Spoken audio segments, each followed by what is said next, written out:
welcome back to my channel. My name is Karen, where we talk about all things sex, thriving in your singleness, and self-love. And today is going to be about sex. But before the topic, make sure that you hit the like button right now. If you enjoy my content and you think other people need to see it, please press like and leave a comment. When I talk to people, when they DM me, people are like, Karen, your videos really are like speaking truth and are really transformative. So I want other people to be able to have this knowledge. So thank you so much for doing that. That is the gift that you can give to me and the other person. I really appreciate it. So now we are going to go to down to the topic of this video. I'm gonna hurt some feelings. I'm gonna hurt some feelings. Okay, but I gotta do it. So if sex could keep him, he would have stayed. I know I'm gonna get in trouble. If sex could keep him, he would have stayed. He would have stayed, my love, but he did not. So let's de-engineer this. If this person says, oh, if I can't have this, which is sex, I'm out. Okay. But you're out anyway. So me not doing that, or me doing that, is not going to change you leaving. So I might as well hold on to everything I have and save it for a special person who can honor and cherish me and respect me instead. Because my love, if sex could keep him, he would have stayed. And that is a dirty secret men are not telling you.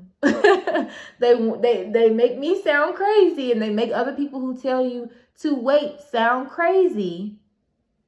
But they make it seem like it's this magical glue that's going to keep you all together.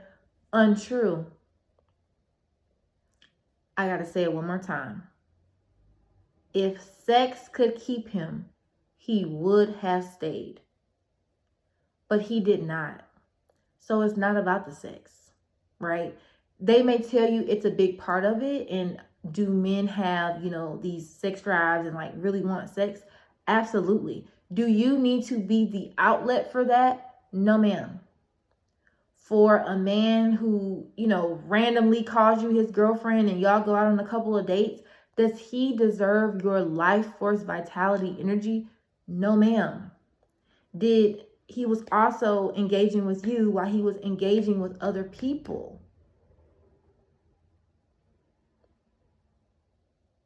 Did that make him faithful? No, ma'am. So I want to talk about this myth that having intercourse is this glue that's going to keep people together. It is not. That glue is for like marriage purposes.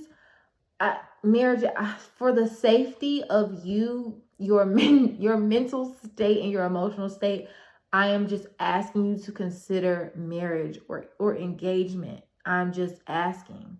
But let's just say that's not your route and that's not what you want to do. I at least want to keep you safe and healthy. So at least be extremely, extremely selective about who you give that power to.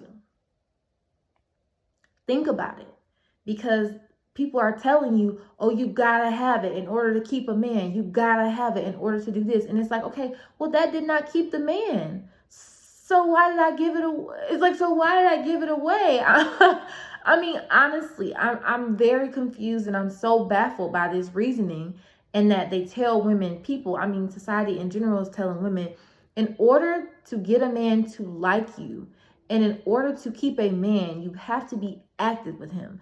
But there are so many women who are active with men and they are not staying. Active with men and they are not committing to them. So clearly, the sex is really doing nothing. It's feeding maybe one of his things that he needs fed, and maybe temporarily one of your things that you need fed. But long term, it is not going well for you. It's not going well for us.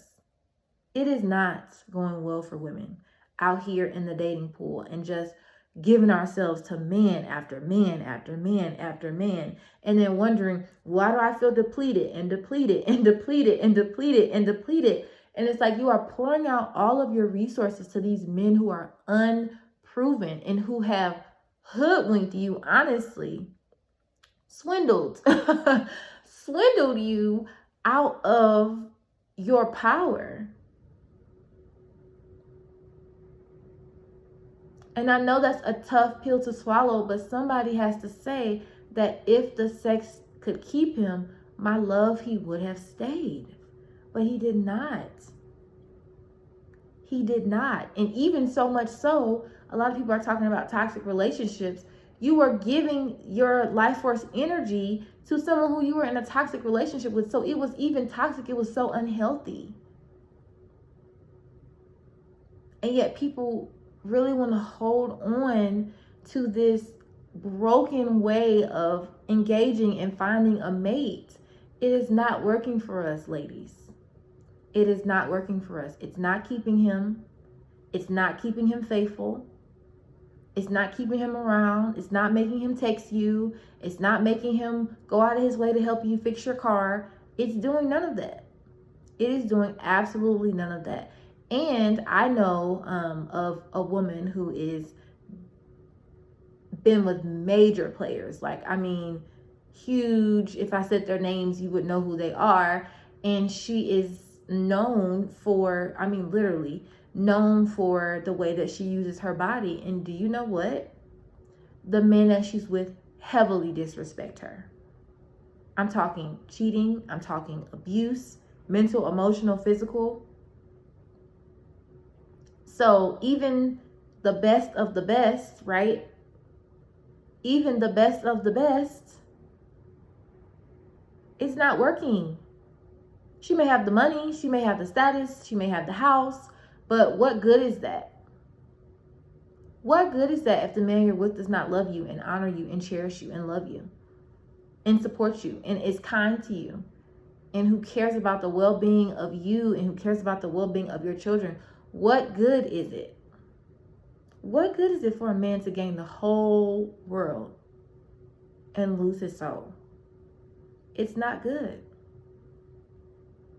Think about women who are in the sex work industry, right? I'm talking strippers. I'm talking prostitutes. I'm talking, people who do adult entertainment. Even when they partake in these activities, most of them are under the influence of substances. Why is this? You really have to ask yourself, if someone has to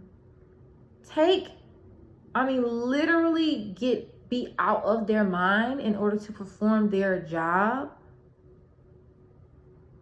because women, we are not meant to give ourselves away. And I know this is contrary to contemporary advice. I know this is going against what your friends may tell you. This may even go against what your parents told you.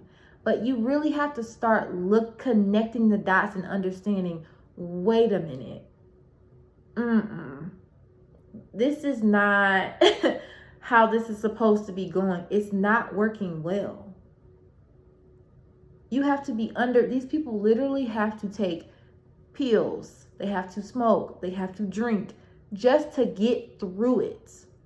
Just to show up at work and to get through just the sad things that they have to do with their bodies in order to make money. And I'm not judging these people because it's not my place to judge these women. It is not. I'm asking you to think about it and put the pieces together. Wait a minute. So if those women give themselves away that way, should they not be the most married and committed relationship, honored, respected women? If that's what people are telling women, this is what you have to do in order to get and keep a man. Well, they're doing it every day. And how is that working for them? Now, I'm not saying that they don't get married. I'm not saying they don't have happy lives. But I'm saying you really have to listen to the mindset of those women. If you ever watch something with someone who has maybe, done anything in sex work, it typically is because they had no other choice. Very rarely are people voluntarily going into that type of work. Very rarely. Little girls do not sit there thinking about, oh my gosh, I cannot wait to be, use my body for money. That's not, it's not how it happens in my soul, in my heart, in my mind. I just desire for women to be happy and whole. And I'm going to have to keep saying this message. If the sex could keep him, he would have stayed. He would have stayed. And in my next video, I'm going to do a follow-up to this, and I'm going to show you some of the myths and some of the things that come out of these narratives, these harmful narratives that we are telling young girls, that they don't necessarily understand the full weight of the consequences. So I'm glad you all have made it to the end of this video, and I hope that you enjoyed it. I know that some of the things I talk about are can seem like, Corinne, dagger in my heart, dagger in my stomach. But I have a responsibility to young women, to women my age, to older women, women who don't know, young girls who are watching us, and even the young girls who are not here yet. I have a responsibility to say something. And what people do with it is on them, but I am responsible for saying this. I am responsible for telling women, because it seems like we just want to keep women in the dark about this. And I'm just not here for it anymore. And I'm not standing for it. And I really hope that you understand where my heart is coming from when I make these videos. Thank you so much for watching, and I will see you in the next one. Do not forget to like, comment, and subscribe.